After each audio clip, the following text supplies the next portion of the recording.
Hello guys, आज के इस वीडियो में क्लास 10th मैथ के राजीव प्रकाशन जी के बुक से हम सब प्रश्नावली 12.1 का पार्ट 4 करेंगे और पार्ट 4 में हम सब क्वेश्चन नंबर 13 से करेंगे। ठीक है।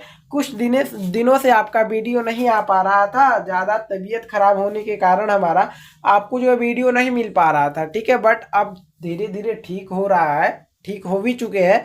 ठीक है, वीडियो तो इसलिए आप सबके लिए थोड़ा दिक्कत हो रहा है बोलने में, बट आप सबके लिए तो वीडियो बनाना बहुत ही अनिवार्य है। ठीक है, तो आइए क्वेश्चन नंबर 13 को हम देखते हैं। उसके बाद जो है इसके अकॉर्डिंग जो है चित्र को बनाना है, उसके बाद ही सॉल्व करना है। ठीक है, तो क्वेश्चन क्या कर रहा है, एक वृत्ताकार बेलन जिसका व्यास 10 सेमी यानी सेंटीमीटर ही तथा ऊंचाई 12 सेमी है के अंदर की ओर काटकर एक शंकु के आकार का गड्ढा इस प्रकार बनाया जाता है। अब देखिए क्वेश्चन क्या कह रहा है।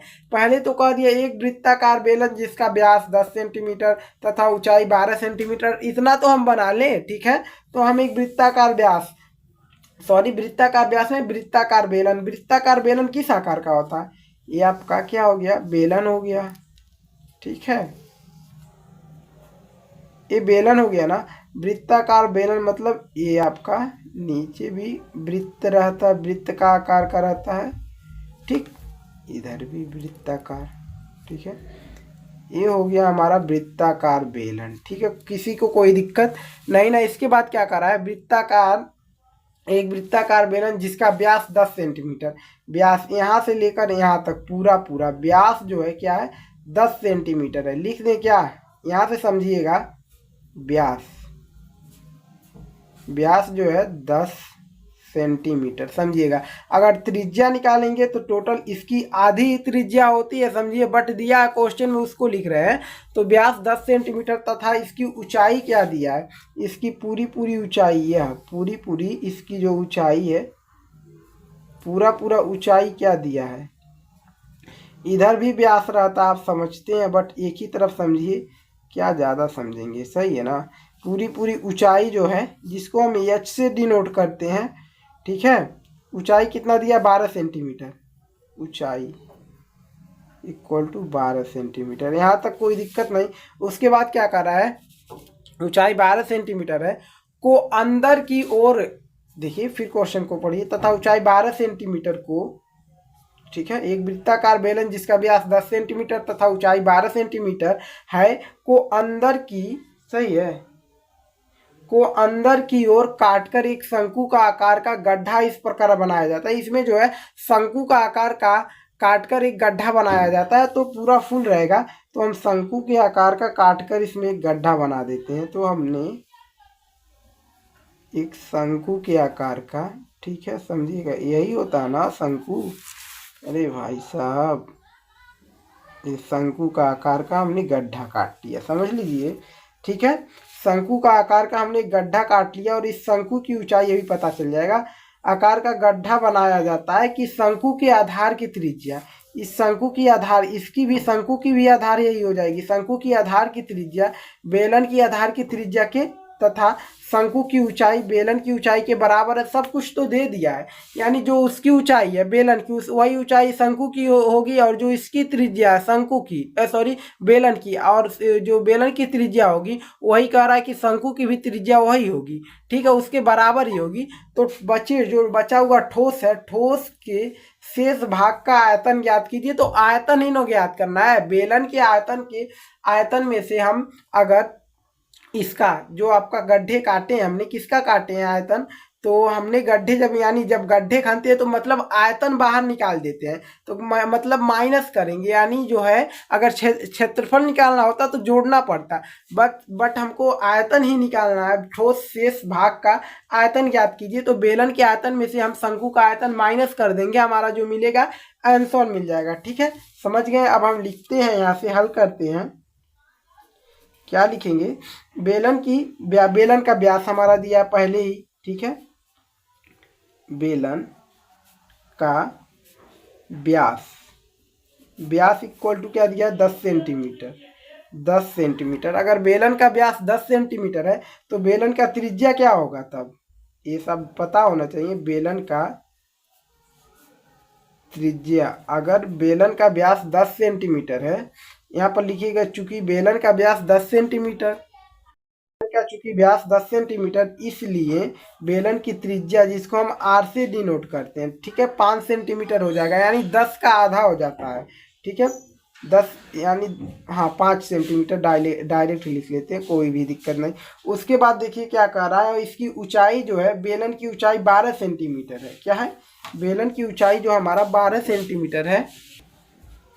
लिखेंगे क्वेश्चन में तो हमारा दिया है बेलन की ऊंचाई, ऊंचाई को हम एच से डिनोट करते हैं, इक्वल टू 12 सेंटीमीटर, ठीक है। बेलन की ऊंचाई क्या हो जाएगी? 12 सेंटीमीटर। इतना तो हमारा दिया है, बेलन की ऊंचाई 12 सेंटीमीटर। अब देखिए, अब शंकु की ऊंचाई क्या होगी? शंकु की त्रिज्या, शंकु की त्रिज्या, शंकु की त्रिज्या, शंकु की जो त्रिज्या, इसको भी आर से ही डिनोट करते हैं, ठीक है। इसको अगर आर उसको लिए R1 ले सकते हैं, बट कोई दिक्कत नहीं, त्रिज्या ही है ना। तो शंकु की त्रिज्या यहाँ पर कहा भी है क्वेश्चन में, देखिए बनाया जाता है, ठीक है। शंकु के आधार की त्रिज्या, ठीक है, शंकु के आधार की त्रिज्या बेलन के आधार की त्रिज्या के बराबर है, ठीक है। बेलन का आधार का त्रिज्या क्या? 5 सेंटीमीटर, तो ये भी आपका 5 सेंटीमीटर हो जाएगा, ठीक है। इसके बाद इसकी ऊंचाई जो है बेलन की ऊंचाई के बराबर है, यानी शंकु की ऊंचाई, शंकु, ठीक है, की ऊंचाई, ऊंचाई को एच से डिनोट कर देते हैं, कितना? 12 सेंटीमीटर हो जाएगा। ये तो सब आपका दिया है, कुछ दिक्कत ही नहीं है, ठीक है।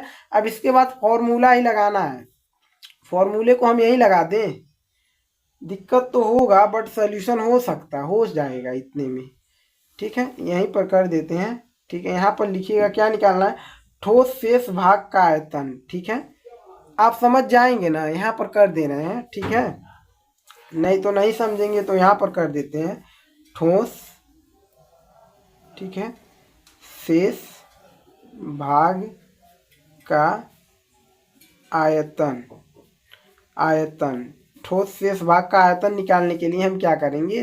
पाई तो खींच लिए, बट दिक्कत नहीं होना चाहिए आपको, परेशान मत होइएगा। ठोस शेष भाग का आयतन ब्लैक पेन से लिख देते हैं, फॉर्मूला आपका तैयार हो जाएगा, बेहतर रहेगा, ठीक है। फॉर्मूला ही क्या है, कुछ नहीं है इसमें, ठीक है। ठोस शेष भाग का आयतन निकालने के लिए बेलन के आयतन में से हम सब, ठीक है, बेलन का आयतन में से घटा देंगे क्या? शंकु के आयतन को, शंकु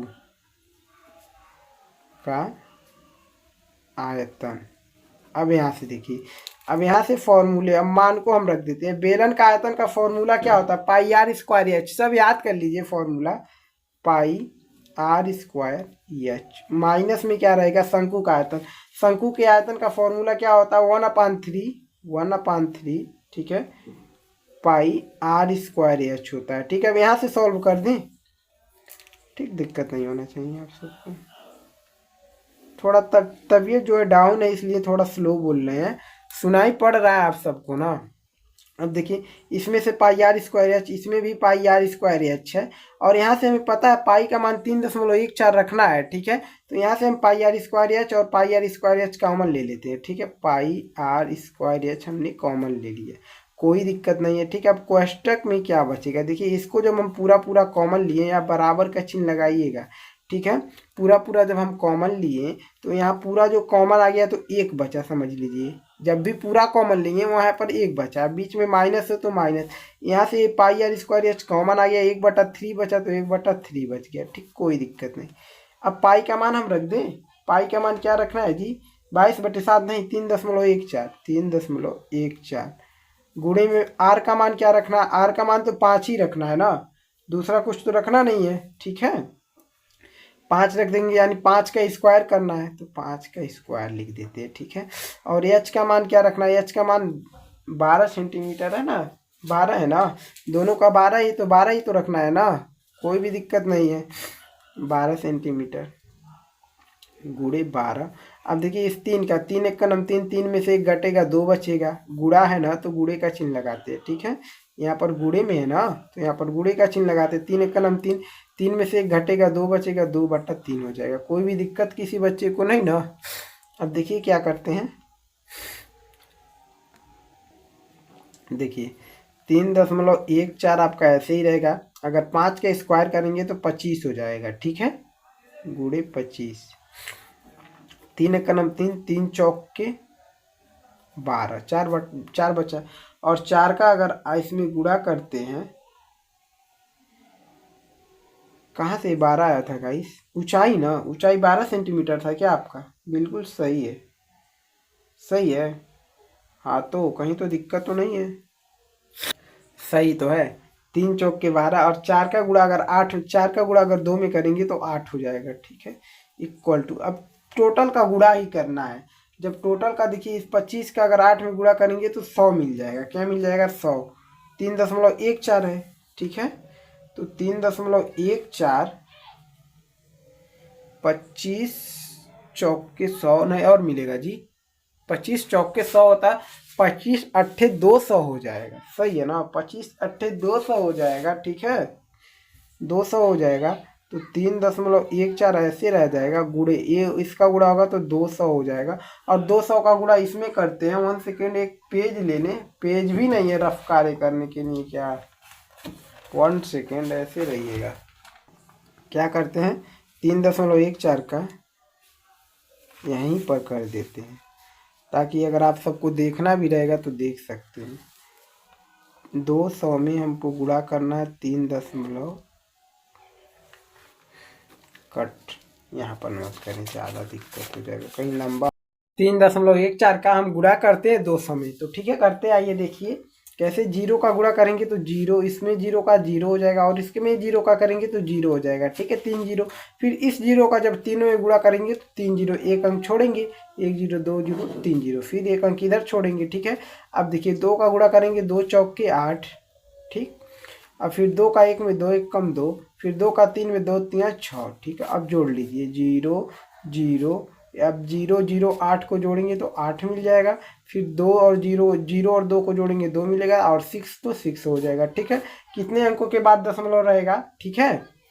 देखिए एक अंक, 2 अंक के बाद दशमलव, तो 1 2, 2 अंक के बाद दशमलव हो जाएगा। और दशमलव के इधर जब जीरो रहता है उसका कोई महत्व नहीं रहता, यानी दशमलव हटा लेंगे कोई दिक्कत नहीं। यानी 628 सेंटीमीटर स्क्वायर, सेंटीमीटर स्क्वायर ने आयतन हमने निकाला, सेंटीमीटर क्यूब हो जाएगा, ठीक है। और ये हमने लिख भी दिया है कि 628 सेंटीमीटर क्यूब आपका आंसर हो जाएगा, कोई दिक्कत किसी भी बच्चे को नहीं ना। अब आते हैं अगले क्वेश्चन पे, क्वेश्चन नंबर 14 पर, ठीक है। क्वेश्चन नंबर 14 को आप देख सकते हैं, और क्वेश्चन के अकॉर्डिंग कुछ चित्र को भी बना भी दिए हैं, ठीक है, कोई दिक्कत नहीं है। तो आइए सॉल्व करते हैं। तो क्वेश्चन को सबसे पहले बेहतर से पढ़िए। क्या है क्वेश्चन आपका? एक पात्र जो कि बेलन के ऊपर, एक पात्र है और बेलन के ऊपर उसी त्रिज्या के बराबर अर्धगोला आरोपित है। इस यानी एक बेलन, उस पे जो है एक अर्धगोला आरोपित है। ये बेलन बना दिए, इस पर एक अर्धगोला आरोपित, यानी उसके ऊपर अर्धगोला है, ठीक है, अर्धगोला आरोपित करके बनाया गया है। यदि बेलन की भीतरी ऊंचाई, यानी बेलन की भीतरी ऊंचाई जो है, जिसको हम एच से डिनोट करते हैं, हल करते हैं, ठीक है, बेलन की भीतरी ऊंचाई, ठीक है, एच इक्वल टू हमारा दिया 7 मीटर, 7 मीटर, ठीक है। और भीतरी त्रिज्या जो दिया है क्या है, 3 पॉइंट, यानी आर इक्वल टू हमारा दिया 3.5 मीटर हो। तो पात्र का संपूर्ण पृष्ठ क्षेत्रफल ज्ञात कर लीजिए, ठीक है। यानी इसका जो है त्रिज्या आपका दे दिया है 3.5, ठीक है, और इसका जो है ये भी त्रिज्या ही होगा, और इसका ऊंचाई क्या दे दिया बेलन का, 7 मीटर, ठीक है, 7 मीटर, और ये भी मीटर में ही रहेगा, कोई दिक्कत नहीं है। अब अर्धगोला यहाँ पर कहा, एक पात्र जो कि बेलन के ऊपर उसी त्रिज्या के बराबर, उसी त्रिज्या के बराबर अर्धगोला आरोपित है, इसी त्रिज्या के बराबर जो है अर्धगोला आरोपित है। तो अगर इसकी त्रिज्या अगर क्या होगी, यानी उसी त्रिज्या के बराबर, यानी वही त्रिज्या इसकी भी होगी, इस अर्धगोले का त्रिज्या भी वही होगा, यानी आर का मान 3.5 ही होगा मीटर, ठीक है। अब आते हैं फॉर्मूला रखते हैं, फॉर्मूला सॉरी, पात्र का संपूर्ण पृष्ठ क्षेत्रफल निकालते हैं। तो पात्र का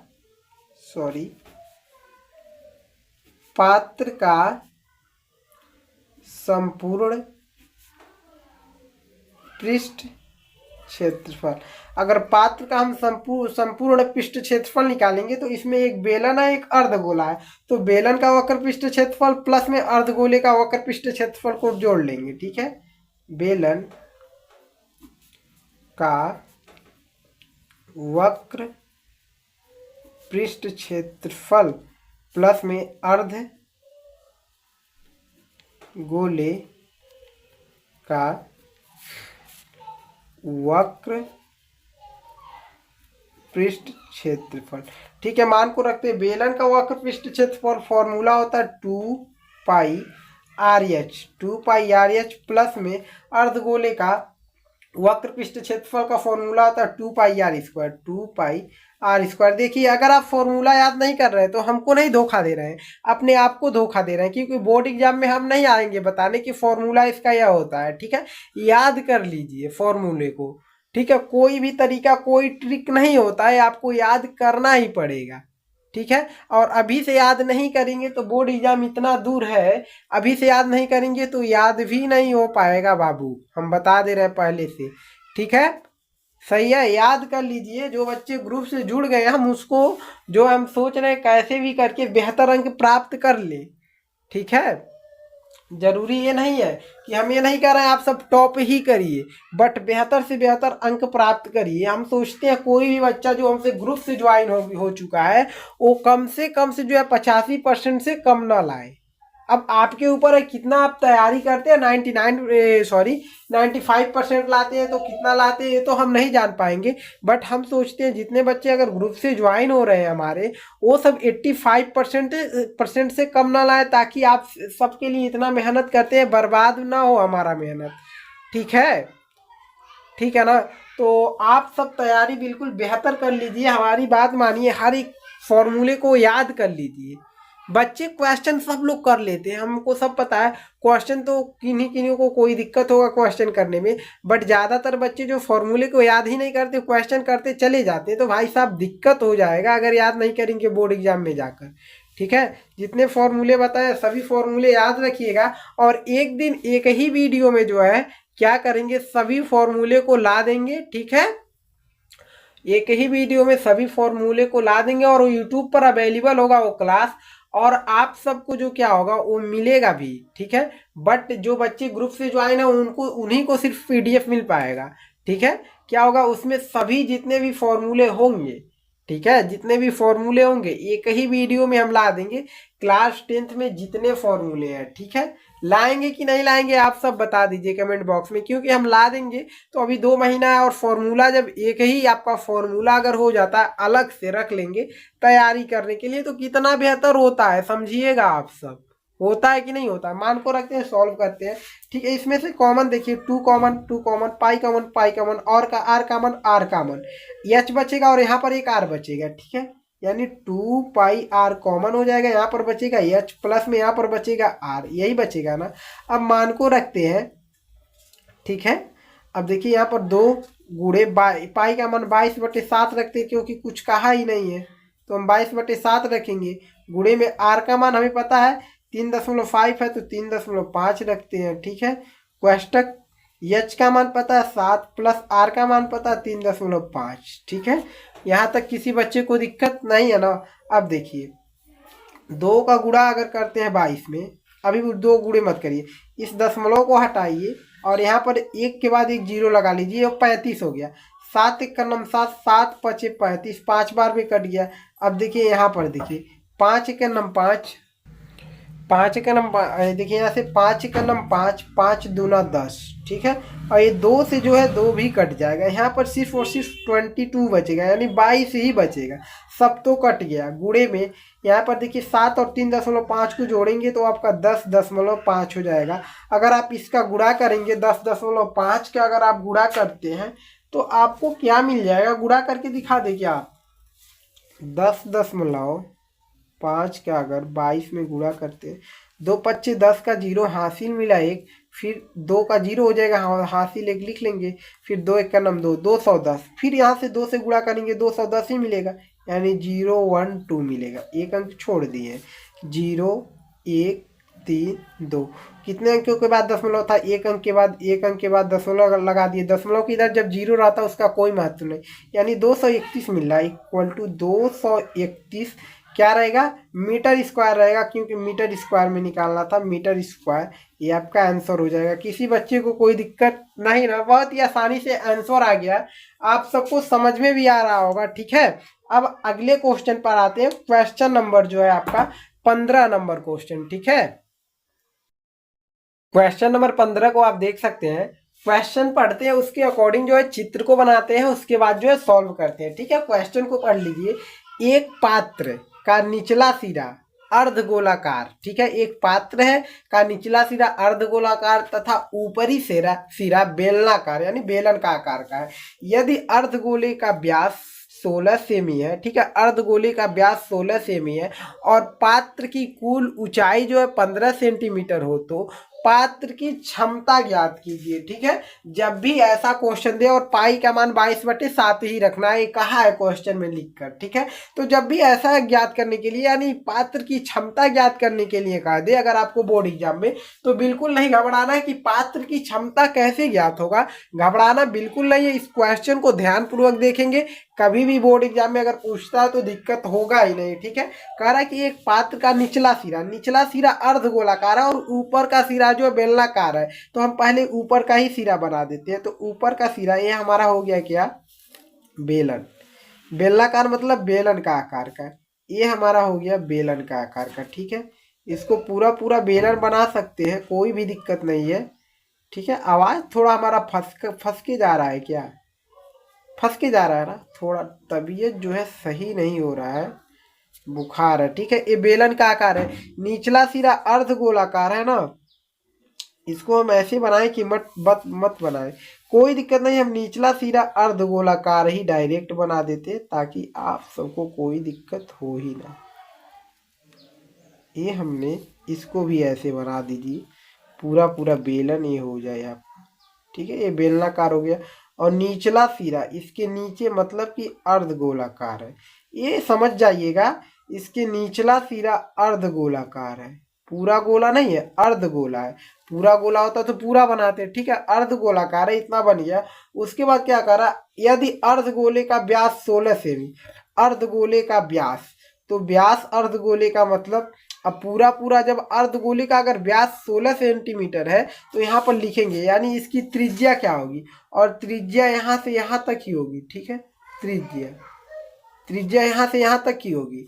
तो त्रिज्या देखिए, हल करते हैं तो हमारा व्यास कितना दिया अर्धगोले का, व्यास आपका दिया है, चूंकि यहाँ लिखेंगे चूंकि व्यास 16 सेमी है, 16 सेमी, इसलिए त्रिज्या जिसको हम आर से डिनोट करते हैं, क्या, इसलिए त्रिज्या जिसको हम आर से डिनोट करते हैं क्या हो जाएगा, 16 का आधा हो जाएगा, यानी 8 सेंटीमीटर हो जाएगा, 8 सेंटीमीटर। ये तो हमें पता चल गया। अगर इसकी त्रिज्या 8 सेंटीमीटर होगी तो इस बेलन की भी त्रिज्या कितनी हो जाएगी, 8 ही सेंटीमीटर हो जाएगी। ठीक है, उसके बाद क्या कहा है, और पात्र की कुल ऊंचाई यानी यहाँ से लेकर पूरी पूरी इसकी ऊंचाई, पात्र की जो है, ये पात्र है आपका ना, इसकी पूरी ऊंचाई, कुल ऊंचाई हमारा दिया हुआ है, पूरा पूरा ऊंचाई दिया है 15 सेंटीमीटर, 15 सेंटीमीटर। ठीक है, पूरा पूरा ऊंचाई दिया 15 सेंटीमीटर। अगर देखिए ये आपका बेलन का त्रिज्या हो जाएगा 8 सेंटीमीटर। अगर हमको सिर्फ और सिर्फ बेलन की ऊंचाई पता करना रहेगा तो क्या करेंगे, तो हम लिखते हैं बेलन की ऊंचाई, बेलन की ऊंचाई एच से जिसको हम डिनोट करेंगे, एच मतलब बेलन की ऊंचाई याद करने के लिए हम क्या करेंगे, पूरे पात्र की ऊंचाई में से यानी 15 सेंटीमीटर से अगर ये अर्धगोले की त्रिज्या को घटा दें 8 सेंटीमीटर, तो हमारा पूरा पूरा नहीं, बेलन की ऊंचाई मिल जाएगी। तो हम क्या करते हैं, घटा देते हैं, 15 में से घटा देंगे 8 सेंटीमीटर को, 8 को, तो इक्वल टू मिल जाएगा 7 सेंटीमीटर। क्या मिला, एच का मान जो मिल गया हमारा 7 सेंटीमीटर मिल गया, कोई यहाँ तक दिक्कत नहीं। इसके बाद पूरी पूरी ऊंचाई 15 सेंटीमीटर, तो पात्र की क्षमता ज्ञात कीजिए। तो पात्र की हम क्षमता ज्ञात करते हैं, यहाँ से लिखेंगे पात्र की क्षमता, पात्र की क्षमता इक्वल टू ज्ञात करने के लिए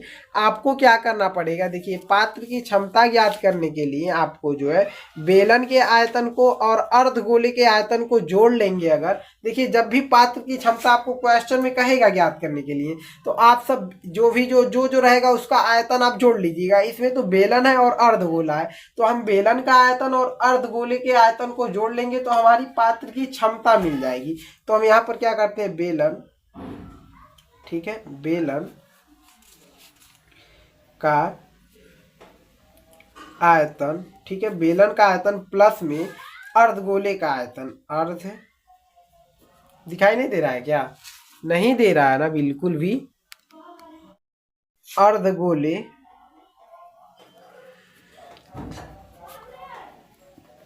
अर्धगोले का आयतन, फॉर्मूला लगा दीजिए। तो बेलन का आयतन पात्र की क्षमता ज्ञात करने के लिए बेलन का आयतन का फॉर्मूला होता है pi r square h, pi r square h plus ये वाला प्लस, और अर्धगोले का आयतन का फॉर्मूला होता है 2/3, ठीक है, पाई आर क्यूब, याद है कि नहीं, पाई आर क्यूब यानी आर पर पावर 3। अब इसमें से कॉमन देखिए क्या क्या मिल जाएगा, पाई पाई पाई आपका कॉमन चला आया, ठीक है, आर स्क्वायर, यहाँ पर आर क्यूब है यानी आर स्क्वायर कॉमन आ जाएगा, आर स्क्वायर, ये तो टोटल कॉमन आ गया। यहाँ पर एच है, इसमें एच है, नहीं एच है तो नहीं कॉमन लेंगे, यानी पाई आर स्क्वायर कॉमन मिल गया। यहाँ पर पाई आर स्क्वायर कॉमन आ गया, एच बचा तो एच लिखेंगे प्लस, यहाँ पर देखिए 2/3 बचा है क्योंकि वो तो कॉमन में गया है नहीं, 2/3 लिखेंगे, पाई तो कॉमन में चला गया उसको नहीं लिखेंगे, आर स्क्वायर कॉमन चला गया, इसमें से आर क्यूब है, आर स्क्वायर कॉमन, सिर्फ और सिर्फ आर बचा हुआ है, तो हम यहाँ पर गुणे आर लिख सकते हैं, सिर्फ और सिर्फ आर लिखिए, गुणे आर लिख लीजिए, कोई दिक्कत नहीं, ठीक है। अब देखिए ये आपका पाई का मान रख दें, अब हम सब पाई का मान 22/7 रखने के लिए कहा, 22/7 रखेंगे, ठीक है, कोई दिक्कत नहीं है ना। इसके बाद देखिए अब हम क्या करते हैं, पाई का मान हमने 22/7 रखा और आर का मान जो है 8 सेंटीमीटर हमने निकाला है, तो आर का मान 8 रखेंगे, यानी 8 का स्क्वायर किया है तो 8 × 8 यानी 8 का स्क्वायर लिख देते हैं, कोई दिक्कत नहीं, ठीक है।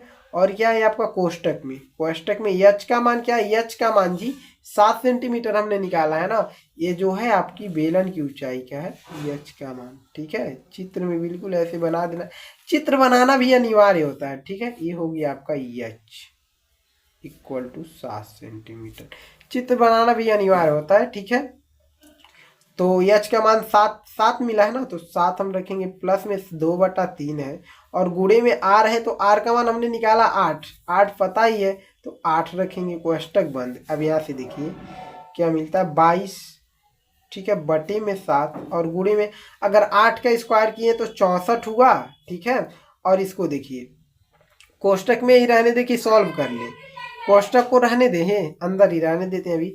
7 प्लस 2 का अगर इसमें गुणा करेंगे 2 8 16, 16/3 हो जाएगा, ठीक है। अब कोष्टक से बाहर कर लेंगे, ठीक है। अब देखिए 22/7 गुणे में कोई कट नहीं रहा, 7 7 49, 7 8 56, 7 9 63 होगा, 64 तो कटेगा ही नहीं, ठीक है, यानी 64 आपका रहेगा। और इसका 7 × 21, 21 में अगर आप जोड़ेंगे 16 तो आपको मिल जाएगा 37, तो यहाँ पर गुणा करिए, यानी 37/3, कभी तक कुछ कट ही नहीं रहा है। आप देखेंगे 3 से कोई ऊपर वाली संख्या ये कट रहा है, ये कट रहा है कि ये कट रहा है, कोई नहीं कट रहा है। तो जब कोई कट ही नहीं रहा है तो आप क्या करिए, 22, ठीक है, इक्वल टू यहाँ पर लिखेंगे 22 है ना, 22 गुणे में 64 गुणे में आपका 37 बटे में क्या है आपका 7 × 3 है, कोई कट ही नहीं रहा है, हम देख रहे हैं कट भी नहीं रहा है। तो अब क्या करेंगे, डायरेक्ट हम गुणा करते हैं। जब अब 22 64 37 का गुणा करेंगे तो आपको क्या मिल जाएगा, 52 096 मिलेगा। आप गुणा करके देख सकते हैं, 52 096 मिलेगा, ठीक, इक्वल टू, और 7 का गुणा 3 में करेंगे तो 21 मिल जाएगा। अब 21 से इसमें भाग डालिए, जो मिलेगा वही आपका आंसर हो जाएगा। तो जब भाग डालेंगे तो आपको मिल जाएगा 2480, ठीक है, भाग डाल के आप देख सकते हैं 2480.7619 सेंटीमीटर क्यूब, सेंटीमीटर क्यूब, क्योंकि हमने आयतनों को जोड़कर निकाला है सेंटीमीटर क्यूब, और आपका जो है उत्तरमाला में सेंटीमीटर स्क्वायर दिया है। तो बच्चे ये मत कहना, बहुत बच्चे आते हैं जो है कहते हैं कि सर आपने गलत करा दिया, बट कोई दिक्कत नहीं, आपको बता देते हैं। अगर आपने आयतनों को जोड़ा है तो सेंटीमीटर क्यूब लिखिएगा, ठीक है। आपको हम बताते हैं लास्ट में क्या लिखना, ये लिखना बहुत ही अनिवार्य होता है, ऐसा नहीं है कि नहीं लिखेंगे। अब सेंटीमीटर क्यों लिखे, मीटर क्यों नहीं लिखे हैं, तो देखिए इसकी जो ऊंचाई दिया था सेंटीमीटर में दिया था, और त्रिज्या भी सेंटीमीटर में, यानी सेंटीमीटर में देता है तो सेंटीमीटर में लिखते हैं, ठीक है। अगर आयतनों को जोड़ के हमने किया तो इस क्यूब लिखे हैं, ठीक है। यहाँ तक किसी भी बच्चे को कोई दिक्कत नहीं है ना, और दिक्कत होना भी नहीं चाहिए, ठीक है। अब आते हैं अगले क्वेश्चन पे, क्वेश्चन नंबर 16 पर, ठीक है। क्वेश्चन नंबर 16 को आप देख सकते हैं, और क्वेश्चन के अकॉर्डिंग चित्र को बना दिए और कुछ लिख भी दिए हैं, बिल्कुल परेशान मत होइएगा, इसको हम समझाते हैं, ठीक है। क्या है क्वेश्चन, क्या कह रहा है, देखिए बहुत लंबा क्वेश्चन लग रहा है, ठीक है। अगर देता है तो 6 अंक में ही देगा बोर्ड एग्जाम में, ठीक है। तो क्वेश्चन को पढ़िए, कोई तंबू एक बेलन का आकार का है, ठीक है। कोई तंबू है एक बेलन का आकार का है, जिस पर एक शंकु अध्यारोपित है, यानी उसके ऊपर एक शंकु अध्यारोपित है, ठीक है। देखिए कोई तंबू एक बेलन का आकार का है, हमने एक बेलन का आकार का बना दिया, ये बेलन का आकार का है निचला, उस पर क्या है, जिस पर एक शंकु अध्यारोपित है, इस पर हमने एक शंकु को अध्यारोपित कर दिया। ये आपका क्या हो गया, ये आपका जो है शंकु ही तो बना है ना, इस पर एक शंकु अध्यारोपित है। यदि बेलनाकार भाग की ऊंचाई और व्यास क्रमशः 2.1 यानी 2.1 ऊंचाई है, ये ऊंचाई है बेलनाकार भाग यहाँ से लेकर यहाँ तक, यानी ये ऊंचाई है, ठीक है। ऊंचाई कितना दिया है, 2, ऊंचाई 2.1, 2.1 क्या है, मीटर है ना, तो मीटर लिखिए, यहाँ पर मत लिखिए, कोई दिक्कत नहीं है। और ये क्या है, व्यास, क्या कहा है, बेलनाकार भाग की ऊंचाई 2.1 मीटर और व्यास आपका 4 मीटर। व्यास क्या होता है, व्यास आपका ये पूरा होता है, बेलनाकार भाग का व्यास हो जाएगा क्या, 4 मीटर। तो बेलनाकार अगर व्यास 4 मीटर होता है तो त्रिज्या कितना हो जाएगा, 2 मीटर होगा, 2 मीटर, कोई दिक्कत नहीं है ना। अब देखिए, तथा शंकु की तिर्यक ऊंचाई, शंकु की तिर्यक ऊंचाई इसको लीजिए या इसको लीजिए, हम शंकु की तिर्यक ऊंचाई यही होता है, शंकु की तिर्यक ऊंचाई यही होता है, सब हम बताए हैं, जिसको हम एल से डिनोट करते हैं। तिर्यक ऊंचाई कितना दिया है, 2.8 मीटर, ठीक है। उसके बाद देखिए, तो इस तंबू के बनने में प्रयुक्त कैनवास का क्षेत्रफल याद कीजिए, साथ ही 500 रुपये प्रति मीटर स्क्वायर की दर से इसमें प्रयुक्त कैनवास की लागत ज्ञात कीजिए, ठीक है। प्रयुक्त कैनवास की क्या ज्ञात करना, लागत ज्ञात करना है, 500 रुपये प्रति मीटर स्क्वायर की दर से। ध्यान दीजिए कि तंबू के आधार को कैनवास से नहीं ढका जाता है, क्या है, शंकु के आधार, तंबू के आधार, ये तंबू का आधार है, इसको ध्यान दीजिएगा, कैनवास यानी उससे कैनवास से नहीं कुछ और से ढका गया होगा, यानी हमको सिर्फ और सिर्फ कैनवास का क्षेत्रफल निकालना है। तो अब देखिए हमने लिखा है बेलन का व्यास, बेलन का व्यास 4 सेंटीमीटर दिया था, इसलिए अगर बेलन का व्यास 4 सेंटीमीटर देता है तो इसकी त्रिज्या हो जाएगी, जो हमने यहाँ पर बताया, त्रिज्या कितना हो जाएगा, 2 मीटर हो जाएगा। तो हमने लिखा बेलन, चूंकि बेलन का व्यास 4 मीटर है, इसलिए बेलन की त्रिज्या जिसको हम आर से डिनोट करते हैं 2 मीटर होगा, ठीक है। यहाँ तक कोई दिक्कत नहीं। उसके बाद देखिए बेलन की ऊंचाई आपका दिया है 2 पॉइंट, ठीक है, 2.1 मीटर, तो बेलन की ऊंचाई हमने लिख दिया 2.1 मीटर। अब इसके बाद देखिए शंकु की तिर्यक ऊंचाई क्या दिया, तिर्यक ऊंचाई यही होता है 2.8 मीटर, 2.8 मीटर हमने लिखा। और शंकु की त्रिज्या क्या हो जाएगी, तो शंकु की त्रिज्या यही हो जाएगी, शंकु की त्रिज्या ये है, अगर आपका शंकु का त्रिज्या है, ठीक है, शंकु का त्रिज्या यानी इसके बराबर ही होगा, यानी 2 ही मीटर होगा, ठीक है। यहाँ तक कोई दिक्कत नहीं है। अब देखिए हमको निकालना है तंबू में प्रयुक्त कैनवास का क्षेत्रफल। जब प्रयुक्त कैनवास का क्षेत्रफल, क्वेश्चन फर्स्ट हो गया, यहाँ पर कहा था ना इस तंबू को बनाने में प्रयुक्त कैनवास का क्षेत्रफल ज्ञात कीजिए, तो पहले हम क्षेत्रफल ज्ञात करेंगे, उसके बाद 500 रुपये प्रति मीटर स्क्वायर की दर से इसमें प्रयुक्त कैनवास की लागत ज्ञात कीजिए, यानी लागत भी ज्ञात करेंगे, पहले इसको ज्ञात कर लें। तो तंबू को बनाने में प्रयुक्त कैनवास का क्षेत्रफल ज्ञात करने के लिए आपको क्या करना पड़ेगा, कैनवास के बेलन का, ये इस बेलन का वक्र पृष्ठ क्षेत्रफल का फॉर्मूला और प्लस वक्र पृष्ठ क्षेत्रफल को जोड़ना होगा, किसके, शंकु के वक्र पृष्ठ क्षेत्रफल से। तो फॉर्मूला आप सबको याद होगा, कि नहीं याद है? अगर नहीं याद है तो काम नहीं चल पाएगा। फॉर्मूले को याद कर लीजिए। बेलन का वक्र पृष्ठ क्षेत्रफल का फॉर्मूला होता है 2πr/h, 2πr/h प्लस में, और इसका शंकु का वक्र पृष्ठ क्षेत्रफल का फॉर्मूला होता है πr/l, πr/l। अब देखिए कॉमन लीजिए, यहाँ से कॉमन आपका क्या मिल जाएगा? पाई मिल जाएगा और आर मिल पाए, यहाँ से इसमें भी पाई और इसमें भी पाई, इसमें आर इसमें आर, यानी पाई आर सिर्फ और सिर्फ कॉमन आ रहा है। पाई आर को हमने कॉमन ले लिया। यहाँ पर बचा आपका 2, ठीक है? 2 बचा कि नहीं बचा? बचा ना आपका? कोई दिक्कत है क्या? यहाँ पर 2 बचा आपका, 2 हमने लिख लिया, ठीक है? अब देखिए, हाँ सही है, 2 बचा, हमने 2 लिख लिया, 2, और यहाँ पर एच भी बचा हुआ है, यानी एच को भी लिखना पड़ेगा क्या? हाँ सही है, 2h प्लस यहाँ पर पाई आर कॉमन चला गया, एल बचा तो हमने एल को लिख लिया। यहाँ तक किसी बच्चे को दिक्कत? ना दिक्कत। अब देखिए पाई का मान रखिए, पाई का मान 22/7 होता है, हमने 22/7 रखा। गुणे आर का मान हमें पता है कि 2 सेंटीमीटर, आर का मान जो है त्रिज्या ही ना 2 ही सेंटीमीटर है, 2 रखेंगे, ठीक है? कोष्टक में 2 इंटू, अगर एच का मान देखा जाए तो एच का मान 2.1 है, तो 2.1 गुणे 2.1 प्लस एल का मान अगर देखा जाए तो एल का मान हमें पता 2.8 है, तो 2.8 करेंगे। यहाँ तक किसी बच्चे को दिक्कत नहीं है ना? इसके बाद एक और पेज ले ले क्या, ताकि बेहतर हो, ठीक है? कि इतने में ही कर ले, इतने में हो सकता है, उतना में भी हो जाता, बट हम सोच रहे हैं उतना में क्या करें, ताकि अगर नहीं समझ में आएगा तो दिक्कत होगा, ठीक है? तो अब देखिए यहाँ से हम कर लेते हैं। अगर यहाँ से देखिए 22 का गुणा इक्वल टू 22 का गुणा इधर करेंगे तो 44 हो जाएगा, बटे में आपका 7, तो 7 को लिखते हैं कोष्टक में।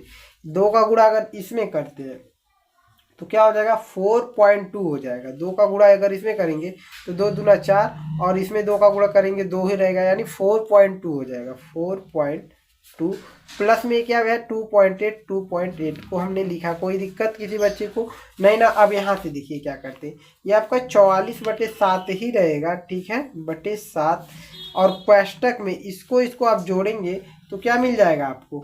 जोड़ कर बताएं कि जोड़ लेंगे तो आपको 7 मिलेगा। यहाँ पर डायरेक्ट 7 लिख देना चाहिए गुणा करके, बट हम यहाँ पर गुणे लगाकर यहाँ पर 7 लिख देते हैं, कोई दिक्कत नहीं, जोड़ सकते हैं, आपको 7 नहीं मिलेगा। देखिए 8 और 2 को जोड़ेंगे, जोड़ दें क्या? जोड़ लीजिएगा, 7 ही मिलेगा, ठीक है? अब देखिए क्या करेंगे, ये 7 मिल गया, तो देखिए 44 बटे में 7 गुणे में 7 को बाहर करते हैं, 7 से 7 कट गया, यानी सिर्फ और सिर्फ क्या बचा? 44 बचा, यानी 44 बचा। और क्या लिखेंगे? हमने क्या निकाला है? क्षेत्रफल निकाला है, इसलिए सेंटीमीटर स्क्वायर लिखेंगे। मीटर में अगर दिया तो मीटर स्क्वायर लिखेंगे। हमको सब चीज़ मीटर में दिया हुआ था, बेलन का व्यास भी मीटर में, सब मीटर में बात कर रहा था, इसलिए हम मीटर स्क्वायर लिखेंगे, मीटर स्क्वायर लिखेंगे। अब इसके बाद हमको क्या ज्ञात करना है? इसके बाद हमको ज्ञात करना है लागत, ठीक है? किसमें लागत? यहाँ पर देखिए इसके बाद क्या कर रहा है, हमने क्या निकाला? क्षेत्रफल निकाला 44 मीटर स्क्वायर, और इसके बाद क्या? साथ ही 500 रुपये प्रति मीटर स्क्वायर की दर से, ठीक है? 500 रुपये प्रति मीटर स्क्वायर की दर से इसमें प्रयुक्त कैनवास की लागत ज्ञात कीजिए। यहाँ पर लिखेंगे कैनवास की लागत, कैनवास की लागत। कैनवास की लागत जो है ये यानी 500 रुपये प्रति मीटर स्क्वायर, 1 मीटर स्क्वायर का अगर 500 रुपया लगता है तो 44 मीटर स्क्वायर का कितना लगेगा? तो हम 500 से गुणा कर देंगे, यानी 500 गुणे, ठीक है? 500 गुणे 44, ठीक है? 44 मीटर स्क्वायर हो जाएगा। तो आप गुणा करेंगे तो आपको क्या मिल जाएगा? पता है क्या मिलेगा आपको? क्या मिल जाएगा आपको? अगर 500 का गुणा करते हैं 44 में तो आपको मिल जाएगा 2200। कितना मिल जाएगा? 2200 नहीं, 22,000 मिलेगा, सॉरी 22,000 मिलेगा, 22,000, 30 है, 22,000 रुपये में लिखिएगा, रुपये लगेगा। ये आपका ये भी आंसर हो जाएगा, ये आपका क्षेत्रफल का आंसर हो जाएगा। यानी दोनों ही आंसर है। ये आपका मीटर स्क्वायर 44 मीटर स्क्वायर का क्षेत्रफल मिला है, और लागत टोटल लगा है 22,000 रुपये लगा है, कैनवास की लागत। ओके, बिल्कुल समझ में आया है, कोई दिक्कत तो नहीं हुआ है आप सबको? अब आते हैं हम सब क्वेश्चन नंबर 17 पर, ठीक है? क्वेश्चन नंबर 17 को करें कि अगले वीडियो में करेंगे?